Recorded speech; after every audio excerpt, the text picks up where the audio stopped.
Hello, the great and powerful Trixie here. Would like to apologize for, sadly, the martial art fruit users, lack of high-pitched female voices. Apparently, somehow, the no-good idiot threw out his voice doing Dinky a couple of weeks ago, and now has a hard time trying to get up to the higher pitches. Also, Trixie thinks it might have something to do with watching a bad movie last night and being his usual nostalgia critic wannabe. I'm yelling, I'm screaming, and overreacting self. So, so he would like to apologize in advance if his voice work isn't as good as it used to be. Not that it was any good at all. Shut up, Trixie! In case you haven't seen, point proven. So, when he does, so prepare yourselves for while he does the announcement. Meanwhile, Trixie is going to see if she can find some whole school remedies to fix that lousy voice of yours. Because, quite frankly, Trixie does not want to lose her job.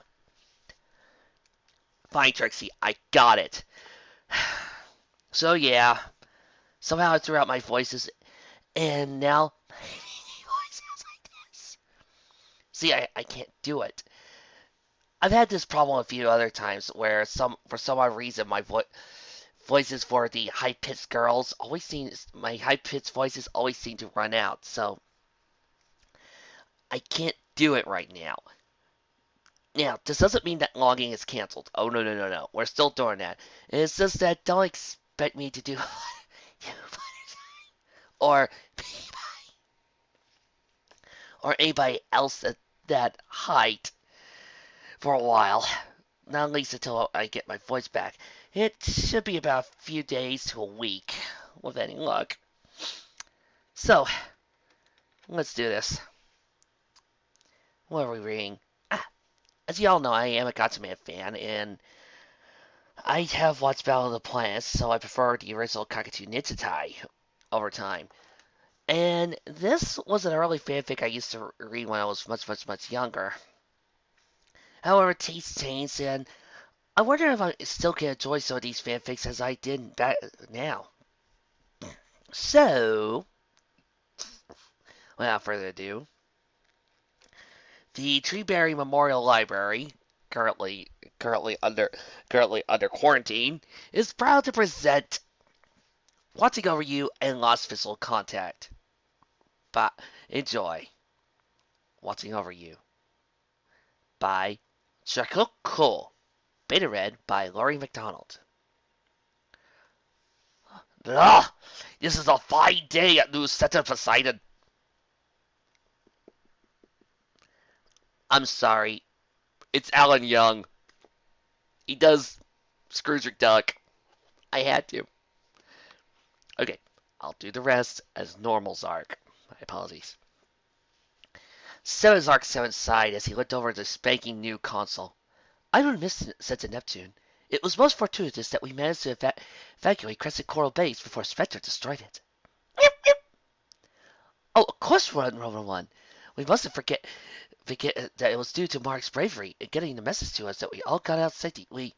Zark! The little robot turned around in surprise at his new visitor. Jason, where have you been? Have you seen Tiny?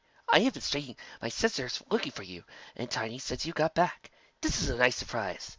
You don't come to my control room very often. Oh my, very first visitor to my new control room, and my audio circuits are working perfectly well, Jason. You don't have to shout to get my attention. Never mind where I was.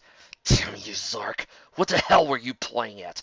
Why did you pull Tiny and me back to help with the evacuation? The Sicilian second in command of G-Force stalked into Zark's control center.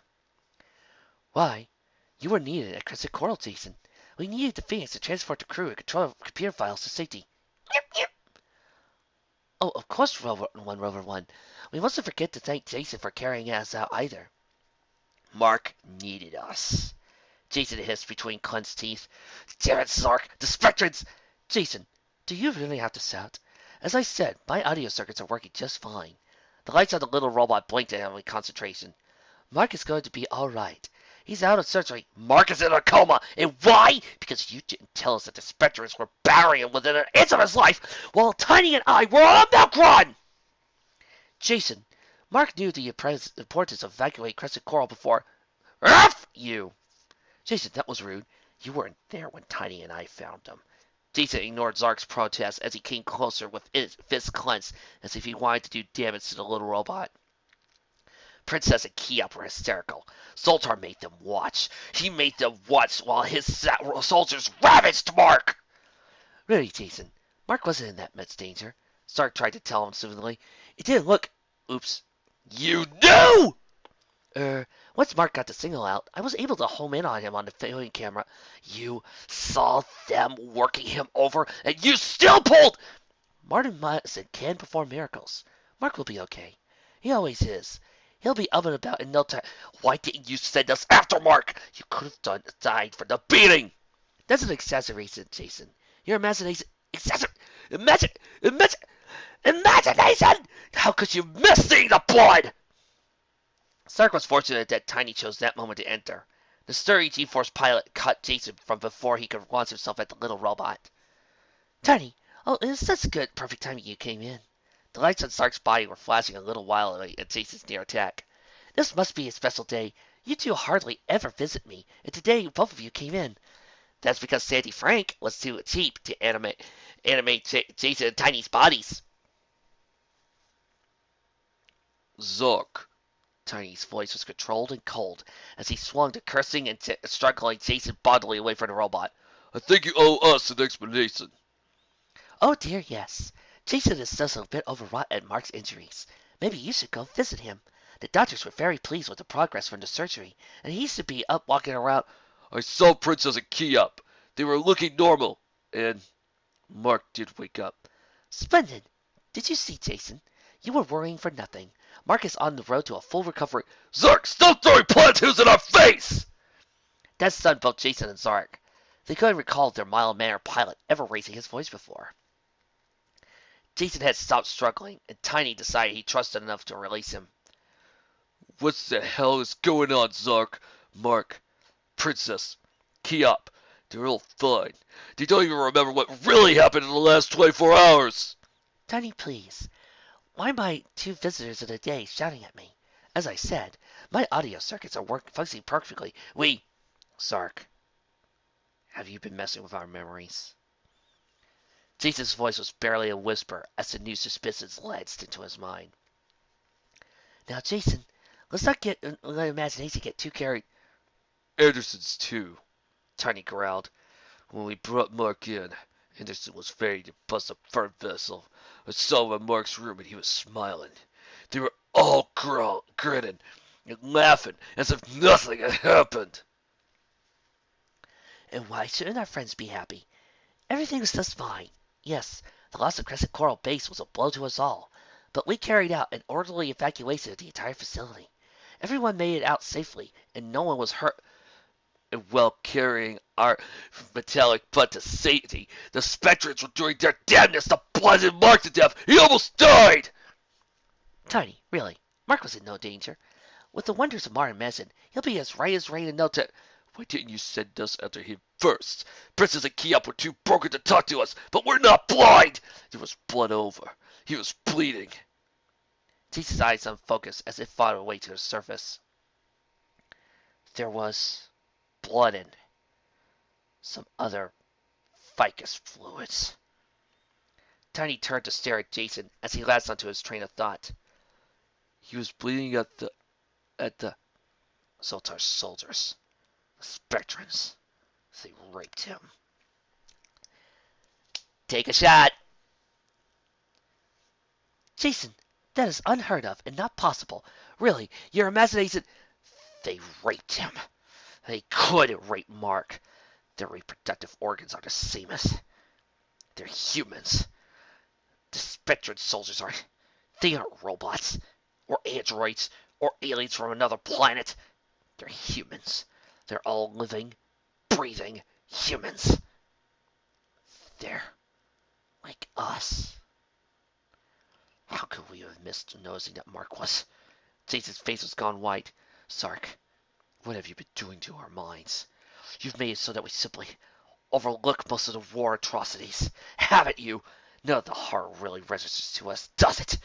We've actually killed, haven't we? No one dies. No one gets hurt.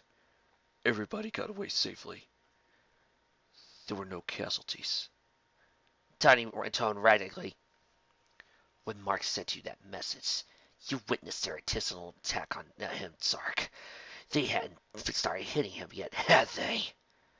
Jason's breathing had become very shallow as he tried to control his racing thoughts. You saw them raping him. You decided to pull Tiny and me away to evacuate Crescent Coral, to save lives and remove our precious information. Zark definitely took offense to the sarcasm in Jason's tone. We were moving, Jason. I know it was a bad judgment call, but since I wasn't able to keep an eye on Mark when the assault turned ugly. But Mark's safe now. He'll be fine. What kind of monster are you, Zark? You deliberately let the bastards gang rape Mark! Jason, I'm hurt. You are reacting as if I was the one who arranged that unspeakable attack.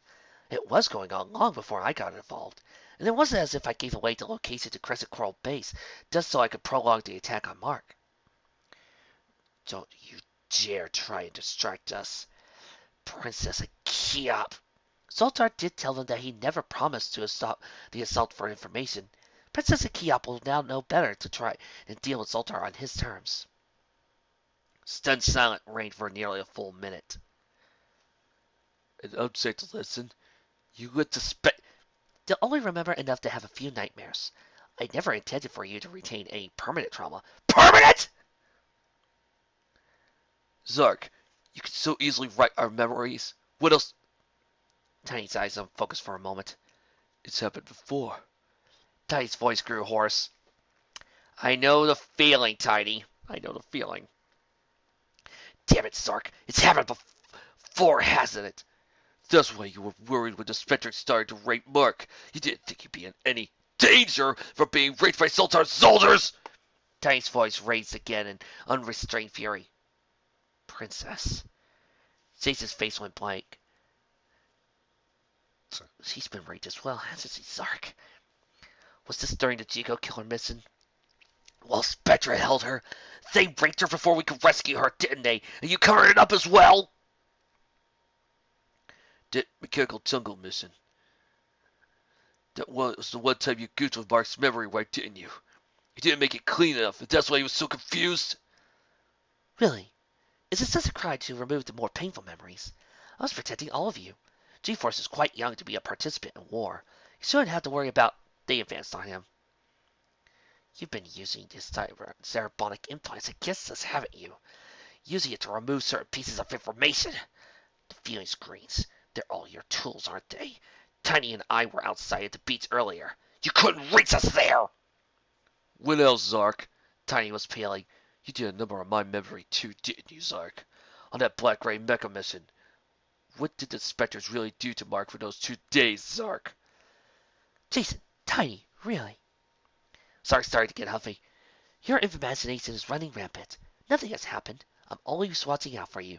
You've always emerged safely. We waited 2 days for you to track down the base where Mark and Tiny were held. Jason ignored the claims of the little rust bucket.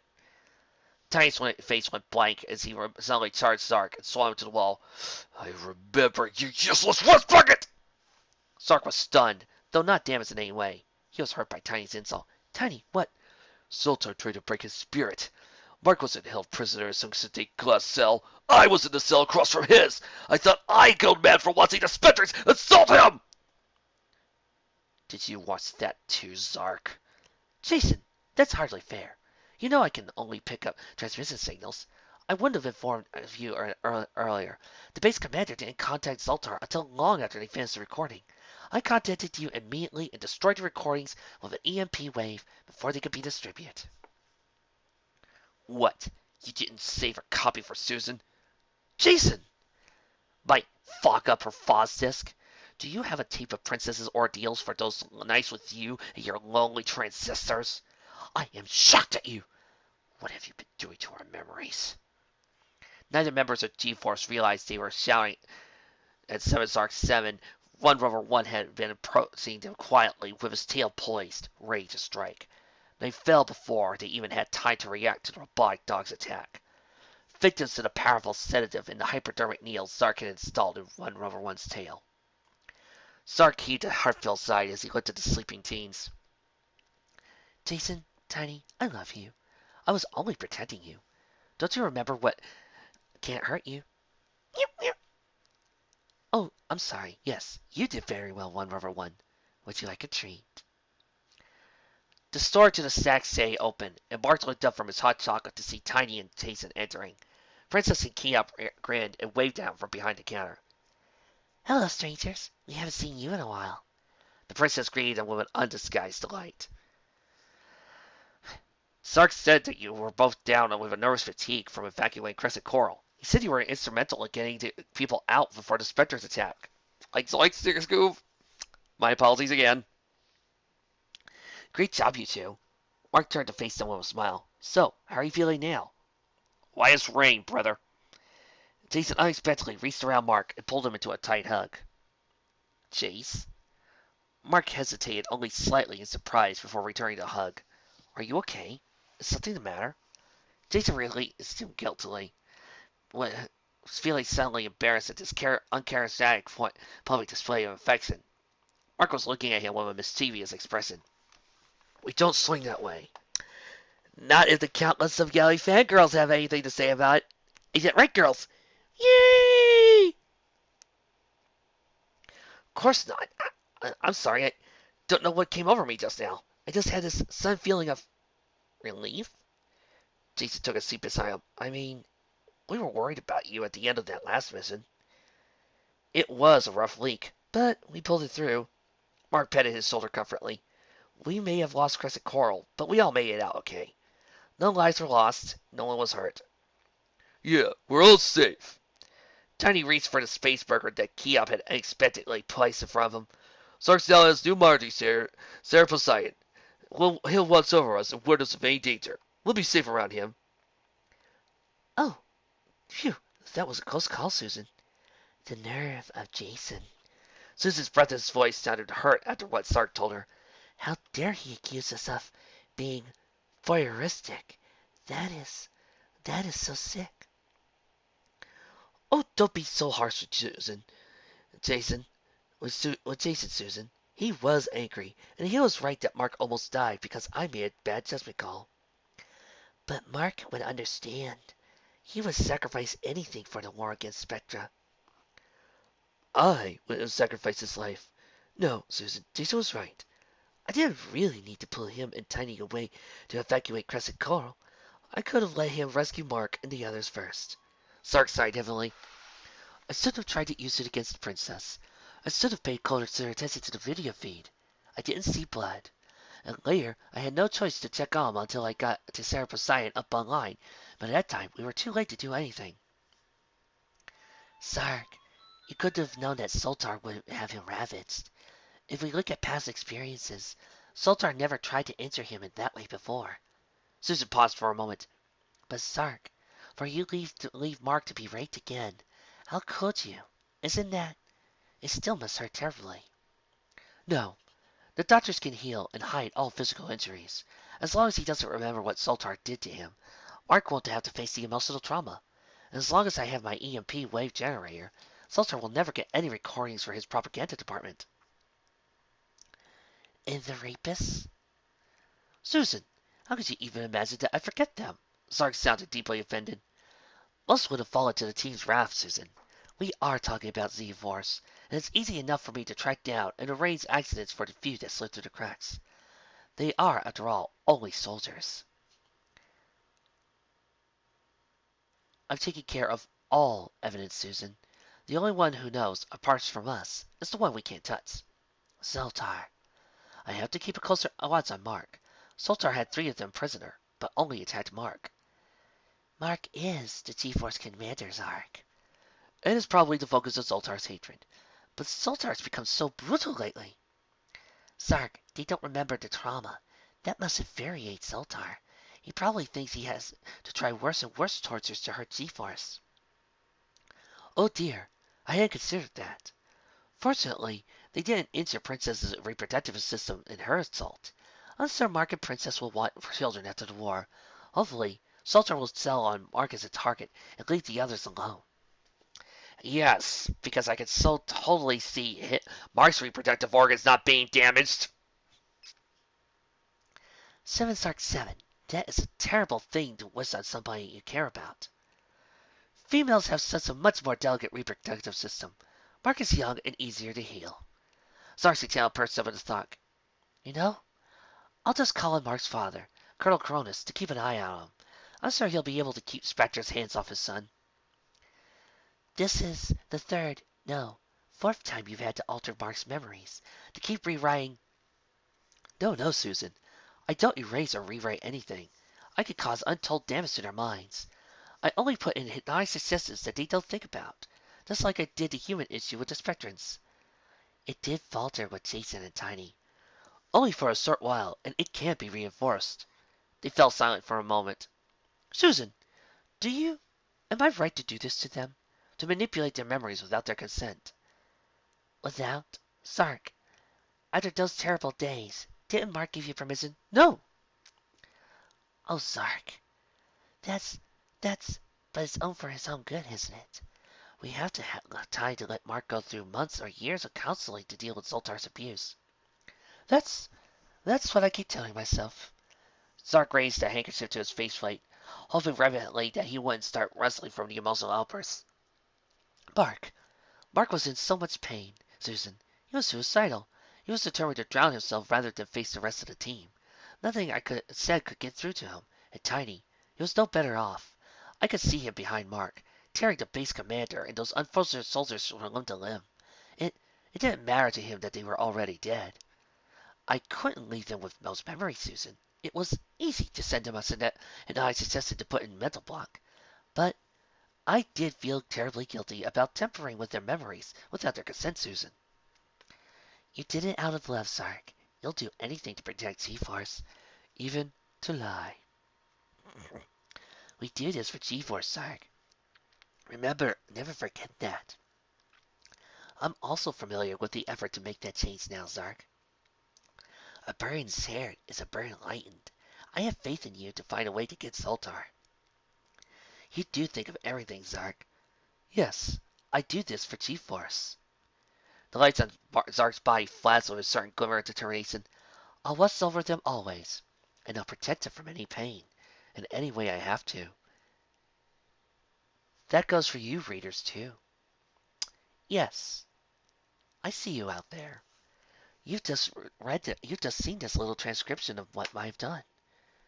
You can't really accept all the pain and misery that I've done to you, can you? Which is why, as you are listening, I'm sending out a hypnotic wave to all of you. This has just been another adventure.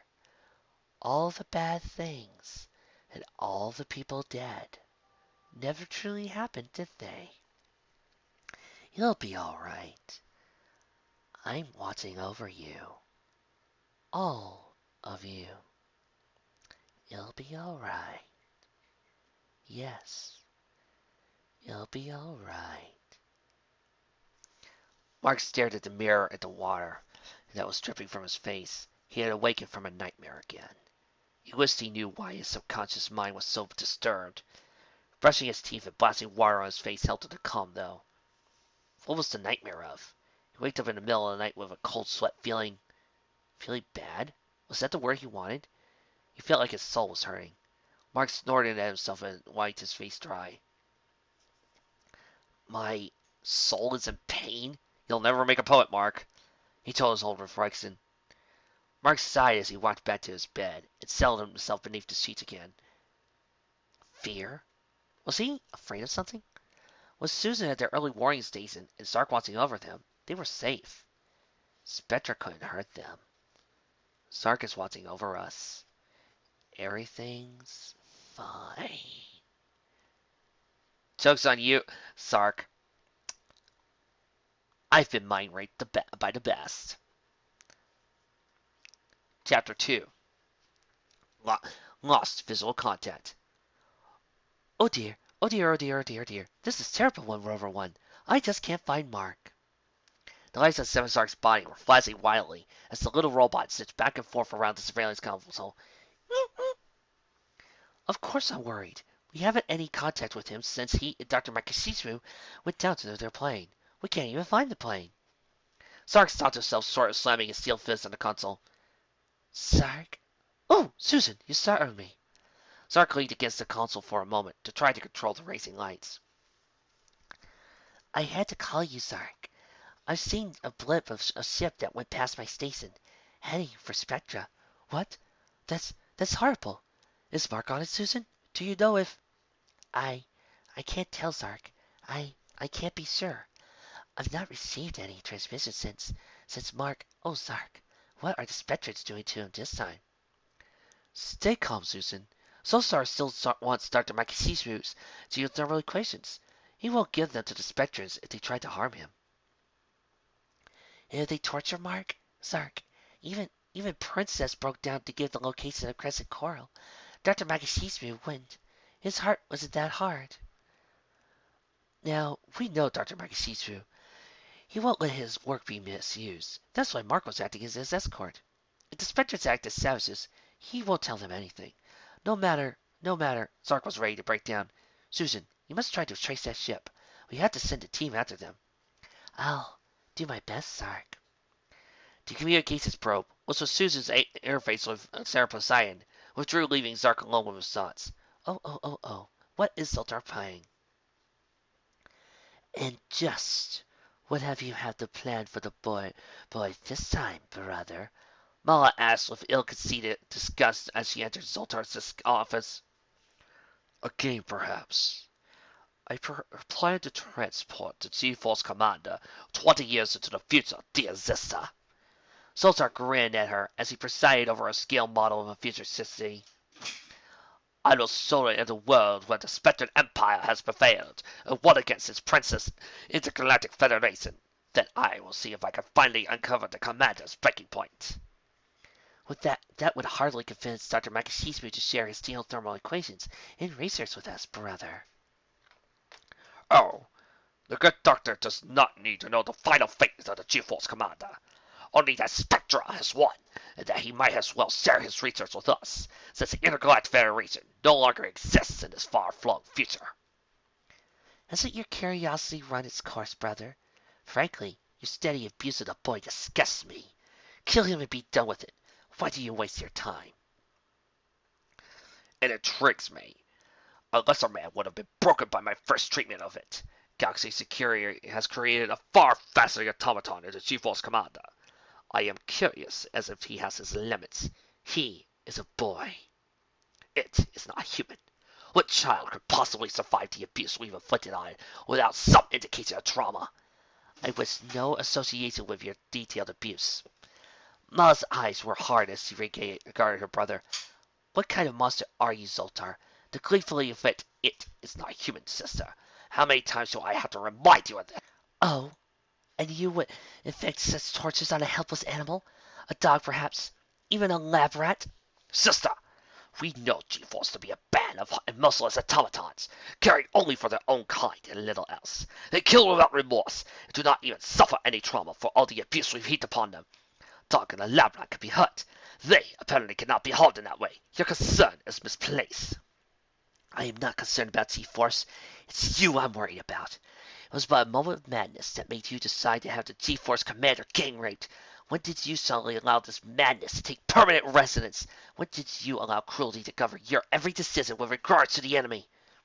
Mana, this discussion is at an end. If you're so concerned for the G-Force commander, why don't you pop by and help the doctors ease its passage for my attention? Sultar decidedly, pointing away from his sister, to look over his final plans for the futuristic city scenario. She turned away from him in snarled disgust. Jason sat on his bed, holding his head. Something was bludgeoning his senses. He felt Billy dread over him over Mark's absence, but he couldn't tell what caused the growing fear within him. The others were looking just as worse for the wear as he was. They had to have faith in Mark's ability to survive. He'd gone missing before and always managed to return safely. What if this is that one time when Well, he's never coming back. That thought came unbidden to him.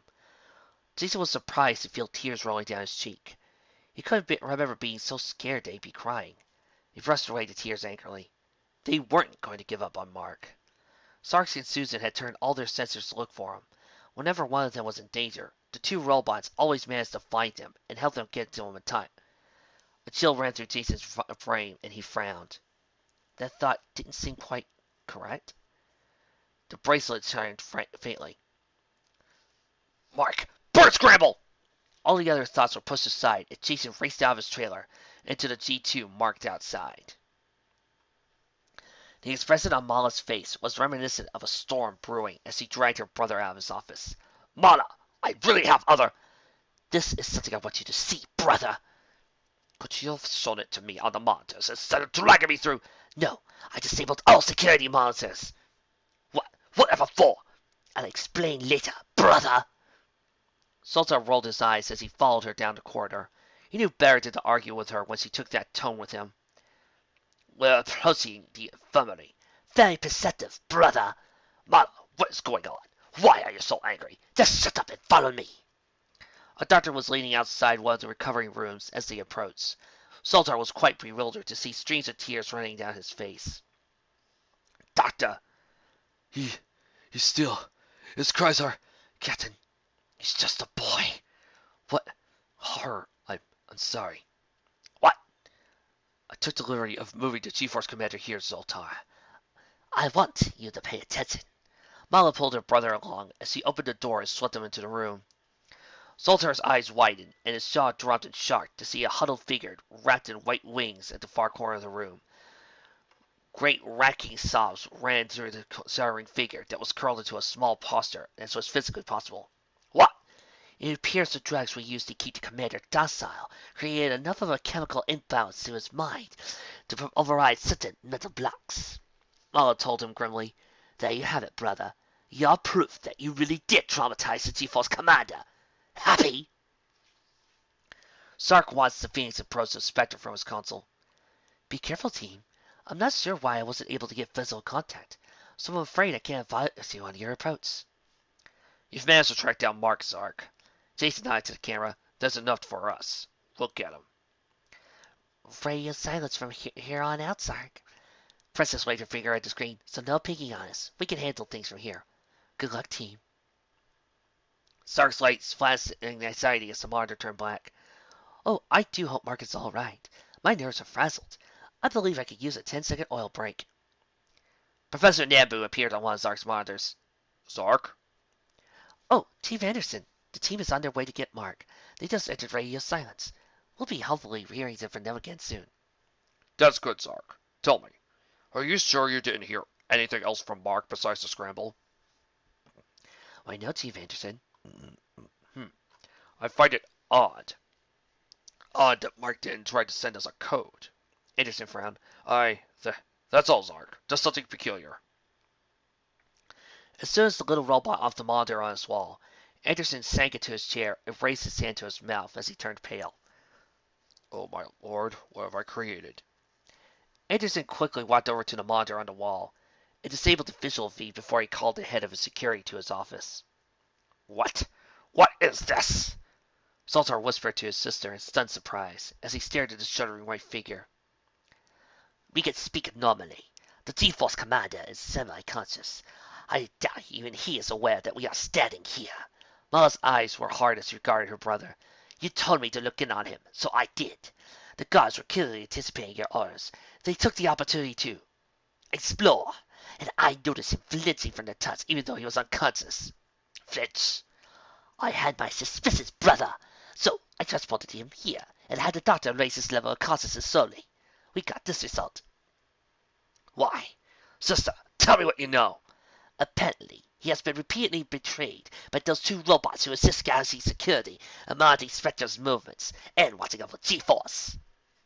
Mala folded her arms as she studied her brother's face carefully.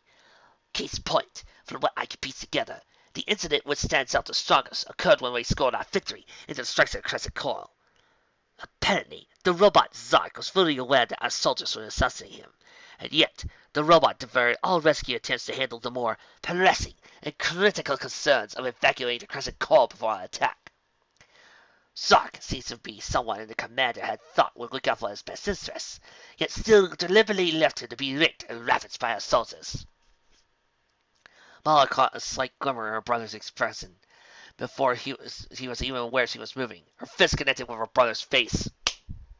Don't you dare continue this perversion! Mala glowered over her surprised brother. He is human! Isn't that enough? Her hands stabbed behind her at her small figure. How much more completely can you devastate this child? Are you proud to know that you were instrumental in causing this breakdown? You abuse him. This demon called Zark blocks his memories. He has been hurt long enough. This madness has gone on long enough. Mala took a deep breath before she could calm down enough to not feel a need to punch her brother again. There is still Dr. Makashimu Zolta. You probably need to revise your plans. Mala told her brother evenly as she pulled him up from the floor. Following your earlier scenario, Dr. Makashimu would expect the T-Force commander to be with him in his future scene. Using the T-Force commander is clearly out of the question right now. Dr. Makashimu will take one look at him and call us a better savages and destroy all his coded notes. Solzar couldn't face his sister. The recent revelations had him off balance.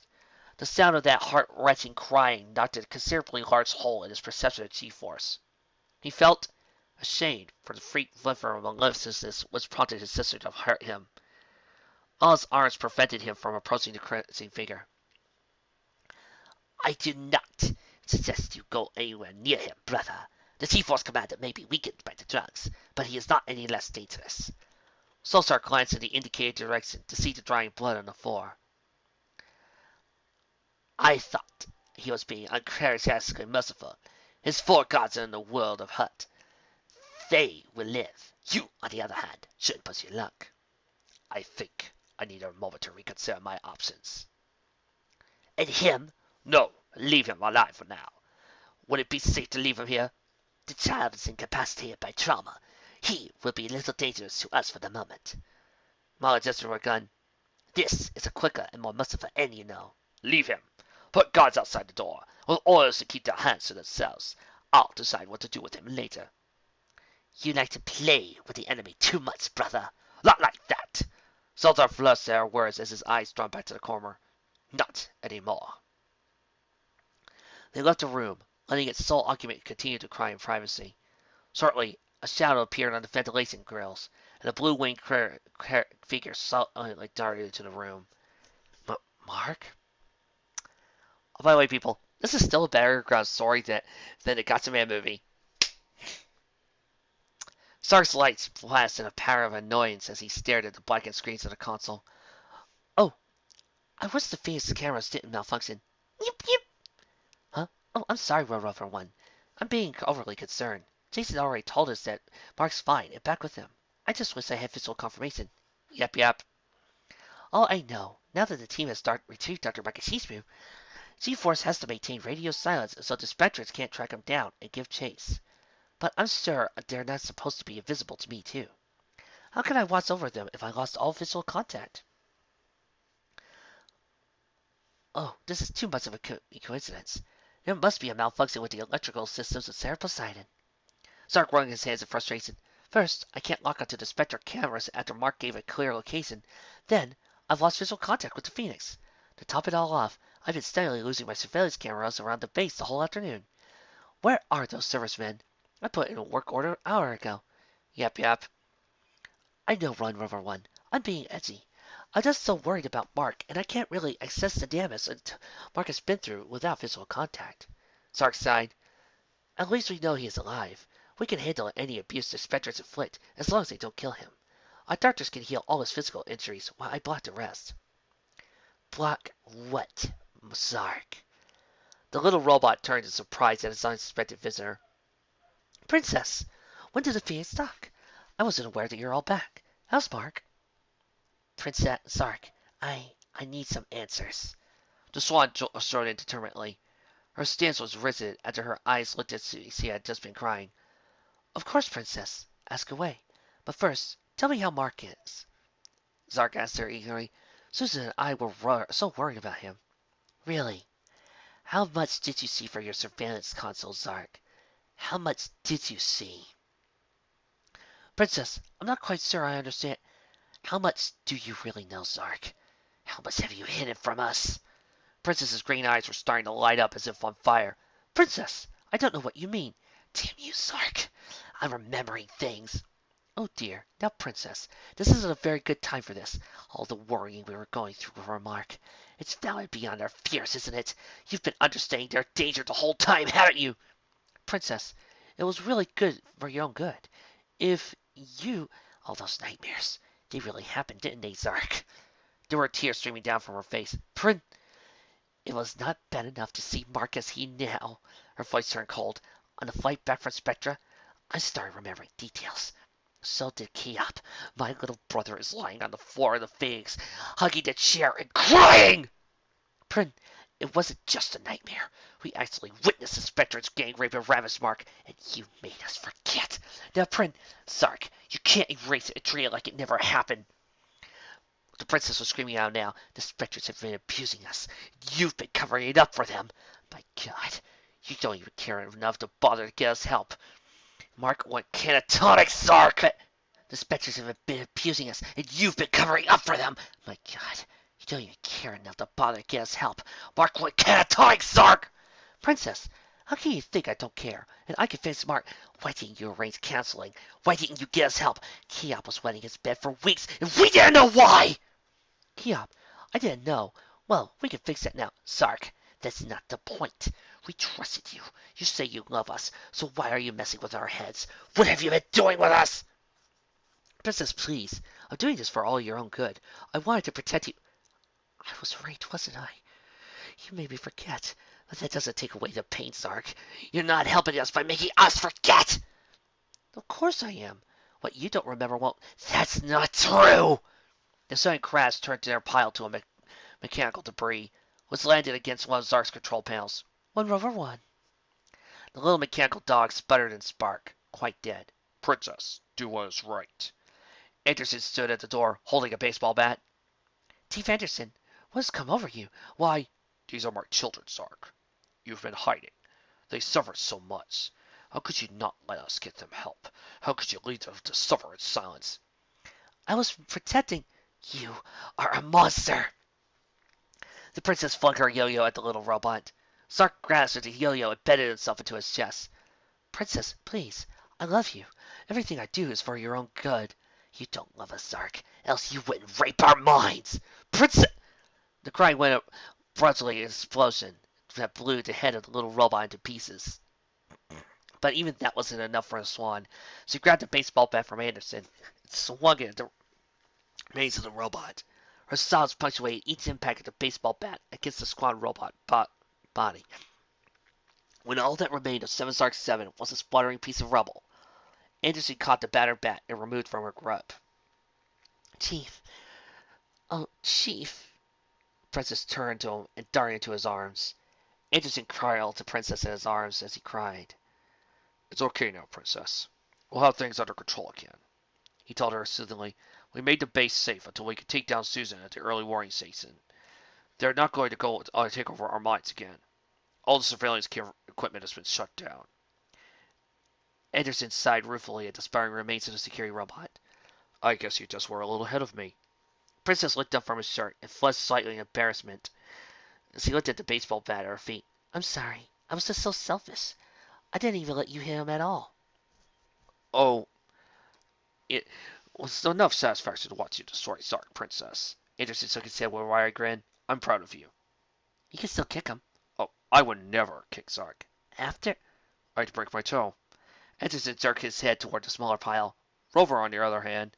Princess grinned as they shoveled over to the crumpled pile of bells and wires that was once one Rover 1, so that Anderson could launch it into a wall. They stood in silence for a moment, watching the spouting pile of debris and with a shared glow of satisfaction. Oh, Jason's gonna be so mad with me, the princess grimaced. I could rebuild Zark and give it to him for target practice. Anderson mused speculatively. On second thought, I better not. Jason might use a burn missile and blow out the whole center Poseidon as well. Princess, how is Mark? But Mark went catatonic as soon as we got him into the Phoenix. She leaned her head against Anderson's shirt again. Jason's on the whole fight back. Jason just held him and rocked him. He wouldn't say anything to us.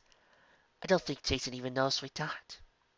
I left Tiny to try to get Key out to release his sheet. He said he'd keep an eye on the others until I could help back. Tiny promised to grab him and run if I didn't get Zark first. How did you escape Zark's tampering on the ride back? Mark warned Jason. Princess seethed as he remembered Jason's white-faced instructions as he returned to the Phoenix, cradling Mark in his arms. The Spectres drugged him, but didn't touch him. This time. Mark was still conscious enough to... He told Jason to not trust Zark or Susan. He warned Jason about the physical feed. So Jason had me disable all the video equipment in the Phoenix. He said it would prevent Zark from tampering with our minds. Princess coughed out a bitter laugh. Dr. Megacino thought we were mad to rip out all the video seed circuits. I'm sorry, Chief. The doctor was disturbed enough by what happened to Mark and the whole mess with Zark. He destroyed all his coded notes on his geothermal equations. I don't care one whit for those stupid equations. Anderson's throat was tight with tears. Princess closed her eyes as tears started to flow freely down her face. The whole team's headed for a nervous breakdown, Chief. Let's get the others. We all need a vacation. We can stay at the lakeside mansion. It's quiet enough there. G-Force can afford to take an extended vacation. We'll live through this together. Anderson shifted his grip to hug Princess with an arm around her waist as he guided her through the door. We'll call in the best counselors. Get all the help Zark denied you. We will survive this together. Thanks, Dad. Sultar sat at his computer console, an image of G-Force on his screen. Sulking, brother. You've been staring at that image for a long time. Lola came up behind him and slid a hand on his shoulder. Come now. You've been closeted up here since G-Force managed to sneak in and spirit away your toys. Penny for your thoughts? I think I'm worth that much. What now, Sultar? You have been too quiet. I always thought they were automatons, my sister. And with a professed scientific curiosity, I tested the G-Force commander for its upper limits to abuse. Sultar traced his fingers on the screen. You realize now that he's, dear Lord. There's nothing you can do will ever make up for that, evil brother. He is still the enemy. Don't you dare justify your contact, brother. Take it as a lesson to not trust appearances. A leader of the nation must have compassion, not only for their own citizens, but for the enemy as well. To have none of that makes the leader a tyrant. And Spectre cannot survive without such a leader. Sultar finished for her. I can't even apologize. Words are empty. There can be no peace between us. Sultar reached for his sister's hand on her shoulder and squeezed it gently. Everything I've learned in military science said I should launch an attack now. You've heard from our spies that Galaxy security surveillance systems and the early warning stations have been crippled. I've heard rumors that G-Force is paralyzed, and I feel reluctant to take advantage of this. You are far too kind of playing with the enemy, brother. There's little satisfaction in playing with an injured bird, sister. My, you suddenly sprouted a heart with honor flooding in its depths. Marla raised her hand to her forehead and leaned back dramatically. I feel faint for shock. All right. Okay. My conduct has been inexcusable with regards to my wanton abuse of the members of G-Force. I proved myself to be a royal bastard, unfit to rule. So, I need a vacation to meditate on my changed perceptions and growth. It should be long enough for you to rebuild our military strength. Of course, it is an incidental result that you've also provided G-Force with some time to heal. Of course. Very well, brother. But when you do pick up your toys again, please don't dally too much. When will you ever stop treating me like an insincere little boy, dear sister? When you finally grown up, dear brother. Marla tweaked the nose fondly. Mark laid the rake against a tree as he accepted the glass of lemonade from Jason. So, what do you think? Jason looked critically at the immaculate patterns Mark had created in the small Zen garden. What's better than last week? I'm getting there. Mark finished the lemonade and placed the empty glass beside the pitcher before turning to gaze at his work. Though Mark did notice his brother's movement, he still wasn't able to hold down the slight flinch as Jason's hand came to rest on his shoulder. Don't rush it, bro. I know better than that. You can relax the suicide watch, you know. Mark closed his eyes and took a deep breath. Mark, he's dead, isn't he? That is, Zark lied about my father ejecting and escaping. Yeah. Jason had been expecting that question for some time. He wasn't about to lie. You know, it never even occurred to me to track down my father after that mission. Mark leaned back his head to stare up at the clouds. Damn Mark for his censorship. Jason tensed slightly. Of all of them, Mark was hurrying the most for Spectre's abuse and Zark's deceit.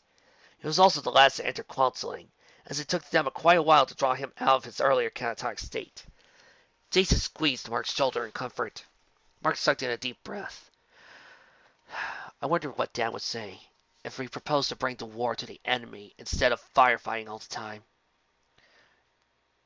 Dad may be chief of security, Mark, but he still has to spar with Security Council.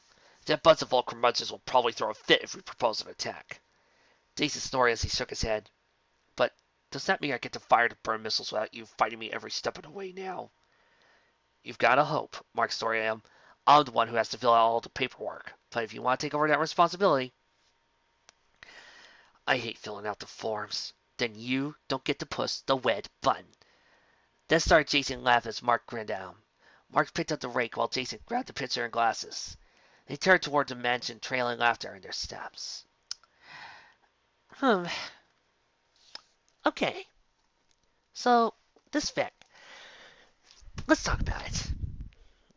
On the one hand, I do like the fact that this basically treats or messes with the usuals of version quotes. I mean, how many times have you watched an anime and they look you straight in the eyes and say, "Oh, it's perfectly a-okay. See? So when is at a hospital?" And look, he came back, even though that was just the anime producers being cheap and creating a brother for Swen. Or how about this one? Oh, Nami, your mother is stuck in a dozen for the rest of your days. Or Sailor Moon style. It's all right.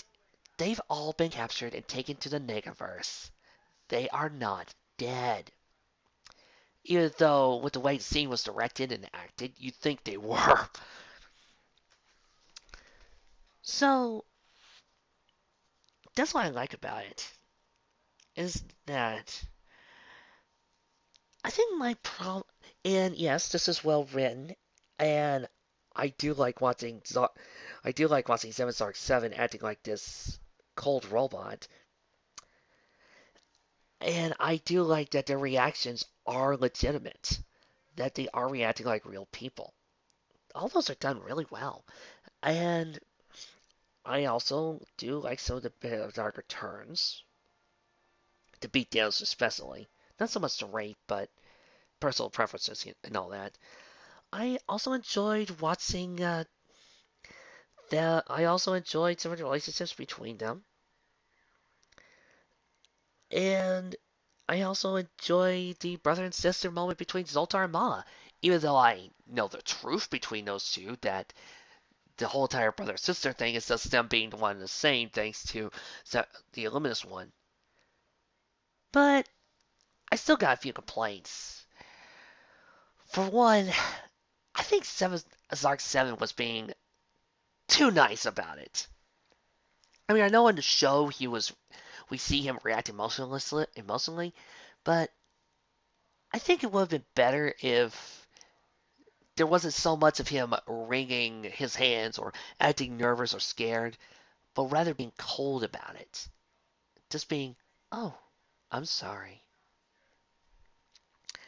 Problem number two, I could see Zoltar maybe doing this because he does seem like a guy in honor, but Birdcats, I don't think so. I think he probably would take advantage of the situation. And number three, I don't. I'm trying to decide if this thing went just far enough or if it didn't go too far. I mean, delete the rape, and if you delete the rape, you really could just have being them to live into their lives is traumatic enough. Personally, I would have just loved if we just went with just the whole entire mind wipe and saying, "Oh, That's okay, they're all robots. Or, oh, Mark was never beaten. Or, oh, Jason, you never got a freaking shrapnel stuck in your head is causing you to slowly lose your vision. That sort of thing. But I guess it's personal preference. It all depends on how you look at a situation.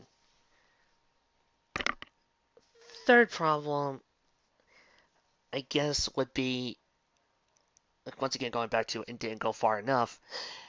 It didn't really explain how this happened. I mean, on the one hand, it's good that he didn't explain it. On the other, I kind of wish they did say, oh, well, it was all Chief Anderson's fault. I mean, if it was, can we see some guilt? I mean, there was that little bit of hint, but was it Galactic Security? Was it the Federation? Did they do this? I would love to see a little bit of additional bits of information like that. Like, how far does the security information go? How far does this whole entire conspiracy develop?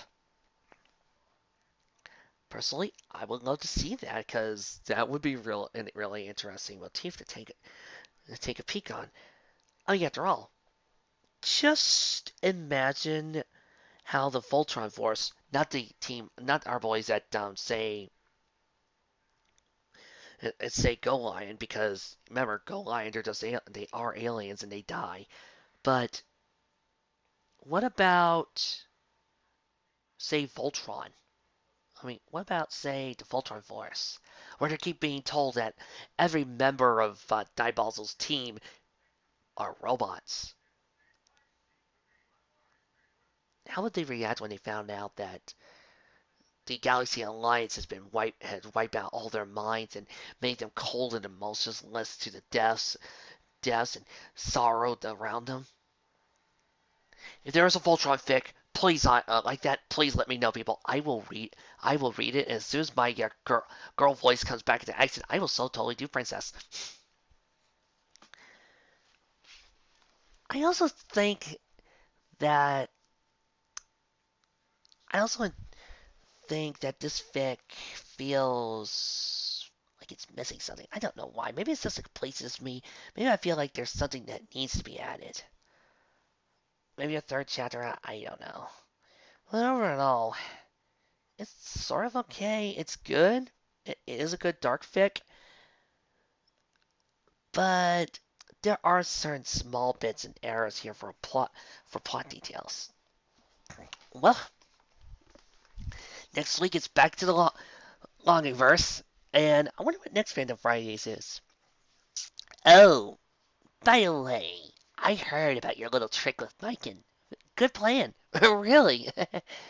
So, what was your plans for October? Well, I was thinking, well, gee, it sounds like all those plans you have might not be able to allow you to do Von Doom for a while. Yeah, Trixie, where's this going? Ladies and gentlemen, join us next week. We're gonna do a Von Doom fic. No, no, it's not true. It's not possible. Search your feelings. You know it to be true. No! See you next time.